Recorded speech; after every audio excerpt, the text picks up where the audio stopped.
Ikaze ndi umugaragu w'ibyegeranyo n'amakuru pero ngiye kubagezaho umuhanzi w'umunsi amateka ye. Umuhanzi w'umunsi bamwita Kitoko. Kitoko akaba yaraciye ibintu bigacika cyane, akaba yarakunzwe. Mboneho no kugenda nsuhuza abafana ba Kitoko. Nyagasani nabahe umugisha utagabanyije. Kitoko rero akaba yaratangiye gukoresha urubuga cyangwa se urubuga nka YouTube ku itariki 5 z'ukwa 11 2014. Kitoko akaba afite video 10 nizo amaze kugeza ku rubuga nka YouTube, nizo amaze kwa uploadinga, nizo ndirimbo afiteho. Kitoko akaba afite abantu bamukurikirana bangana n'ibihumbi 90, nibo bantu bamukurikirana abasubscribe, afite abasubscribers ibihumbi 90. Ngomeza kubabwira ngo Kitoko amaze kurebwa na miliyoni 8, nibo bantu bamaze kumureba. Kanze mbagezeho zimwe mu ndirimbo yagiye akora mu gihe muri abafana be, ukaba utayibuka wajya kuyishaka ukayumva, nicyo mbereyeho. Indirimbo ya mbere Kitoko yakoze cyangwa se indirimbo yakoze, haza uri imana, hakaza gahoro, hakaza wenema, hakaza rurabo, hakaza umwamikazi, hakaza pole pole. Indirimbo nizo mbahaye cyangwa se mbagejejeho, mbabwira ngo abantu mugeze hano kuri uyu muyoboro bwa mbere mukore subscribe. Muramenye nimwimere nka cya kinyoni cyagiye kitavuze bita igishwi.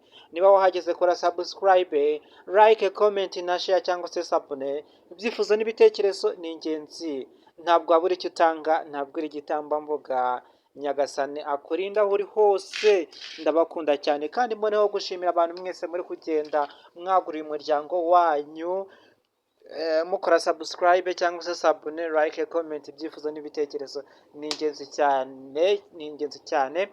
Hano twamamariza ubuntu, dutanga n'ubufasha butandukanye kandi tuvuga amakuru yose tuyabagezaho. Ukeneye amakuru kuri Kitoko yandi ko byagenze nyuma yuko yatereta ku mukobwa wa Perezida Paul Kagame, bikaza kwanga cyangwa se bikaza gukomera, akaza guhunga, bikarangira agiye avuye mu gihugu.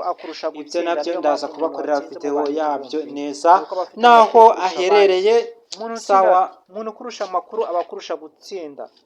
Iyo umuntu atsinze nuko abarusha undi amakuru, iyo atsinze abandi nuko aba afite amakuru ahagije cyangwa se ahwanye n'amakuru bagombaga kumusaba.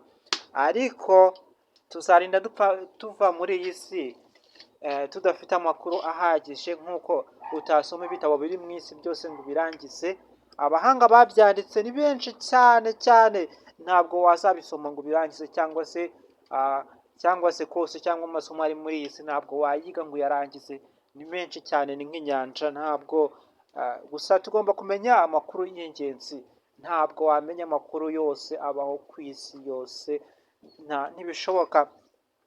ntibishoboka byo, tuzapfa tutayazi, ariko tugomba kuzapfa tuzi makeya.